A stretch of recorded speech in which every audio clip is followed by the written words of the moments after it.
Добар ден, Коле, тука пред кривичниот суд, каде што се уште го очекуваме спроведувањето на оние 13 лица осомничени за најновото кривично дело за набавка,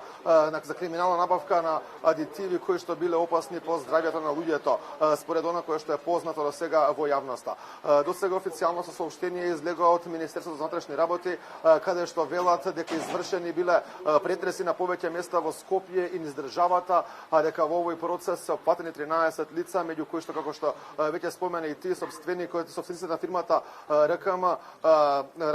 Радко Капушевски и Ерџан Сулковски, како и собственикот на Пуцко Петрол Асмир Јаховски. Меѓу информациите дека осомничен во ова дело и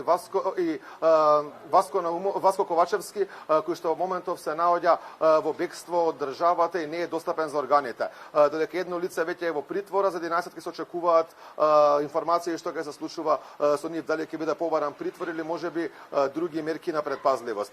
До сега според она што го соопшти Министерството за внатрешни работи, се извршиле претреси на повеќе места, пронајдени биле и 2 пиштоли, како и 1500 парчиња муниција, како и 3 моторни возила кои што во моментов биле запленети. Во овој случај се работи за сомнежи за криминал од можни 160 милиони евра кои што се испитува од надлежните, со кои што било набавувано мазут и гориво за кое што постои сомнежи дека го загадувало воздухот и дека директно влијаело лошо на здравјето на граѓаните. Предлагам повеќе да слушнеме од изјавата на портпаролот на МВР Гоце Андреевски. Извршени се претреси на повеќе локации на подрачје на Скопје, Битола и Кичево, кај правни и физички лица, во врска со сторени кривични дела поврзани со сомнителни набавки на деривати. Во рамки на акцијата лишени од слобода се 11 лица, едно лице е недостапно за органите на прогонот и едно е со мерка притвор.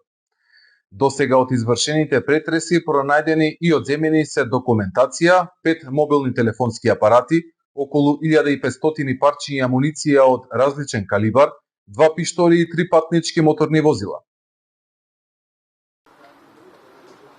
Како што веќе кажавме, кривичното дело е доставено до обвинителството за гонење организиран криминал и корупција, кои што треба да подготват кривична пријава до судот, каде што ќе се бараат пред се на почетокот мерки за предпазливост за оние кои што се осомничени, можеби и притвор, пошто понатаму би имало судски процес. Како што кажавме, се уште во судот не се доведени оние кои што се осомничени за ова кривично дело. Тоа мора да се стори во текот на денешниот ден, кога тие пред судија на кривична постапка ќе треба да знаат какви мерки ќе бидат спроведени против нив. Екипата на Алфа останува на терен тука пред кривичниот суд и во текот на наредното информативно издание се надеваме дека ќе имаме повеќе подетални информации околу она каква ќе биде судбината на осомничените за овој криминал кој според сомнежите е тежок 160 милиони евра за набавка на деривати со на сомнителен начин, односно преку перење пари кои што директно го загрозувале животот на граѓаните. Коле?